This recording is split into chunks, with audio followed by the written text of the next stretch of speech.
秋天慢慢的走远了，秋去冬来。那么我们有没有什么比较明显的方式知道冬天到了呢？在传统的节气中啊，冬季的开始是以立冬这一天为准。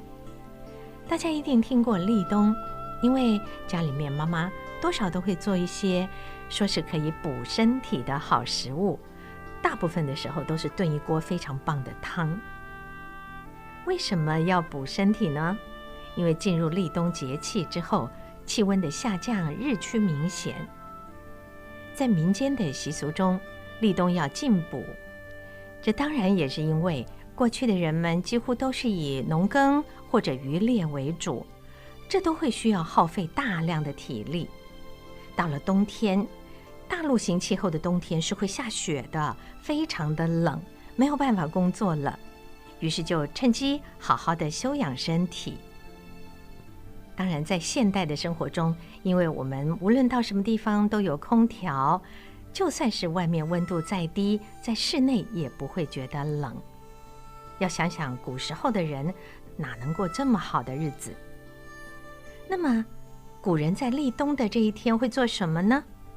我们来读一首唐代的大诗人李白所写的诗，就叫做《立冬》，也许大家就可以体会出一点了。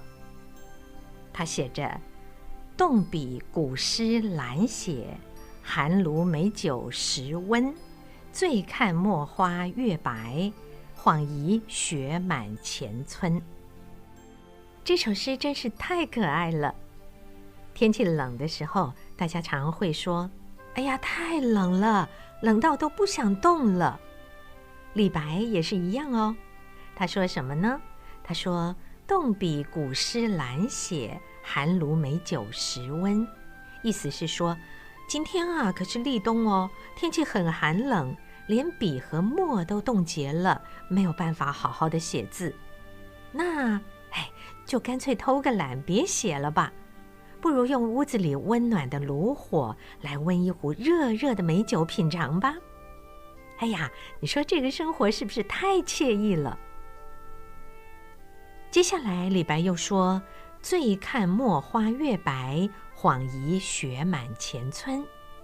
意思是喝醉了酒之后啊，用他迷离的双眼看那月光下的砚台。古时候的人砚台都非常讲究，那个石材啊非常非常的美，在砚台上面有着墨字的花纹。恍惚之间，李白还以为是看到了大雪下满了山村了，连那个砚台上好像都有雪花飘落。这首诗的内容看起来是不是非常的生活化呀？但是加上了一点点酒，把它催化了之后，你看气氛马上变得轻松有趣了起来。其实李白的一生和酒都脱不了关系，他是一位才华洋溢、创作能量非常丰富的诗人，被誉为是诗仙。又因为很喜欢喝酒，整天的与酒为伍，所以又被称为酒仙。有人说，这位诗仙的仙气呀，是靠着浓厚的酒香给酝酿出来的。而他那浪漫的性格、丰沛的想象力，也和他总是徘徊在半醉半醒之间有关系。李白传世的诗词有上千首，其中就有170多首和酒有关系。他的好朋友杜甫曾经这样形容他说：敏捷诗千首，飘零酒一杯。意思是说，李白这个人才思敏捷，创作的诗歌无数，但是呢却一生漂泊，只能够借酒浇愁。那李白本人又是怎么看自己的呢？他在他的作品《行路难》3首当中写过：且乐生前一杯酒，何须身后千载名。在活着的时候啊，高高兴兴的喝杯酒，哪里去管他死了以后到底有没有留下什么名声呢？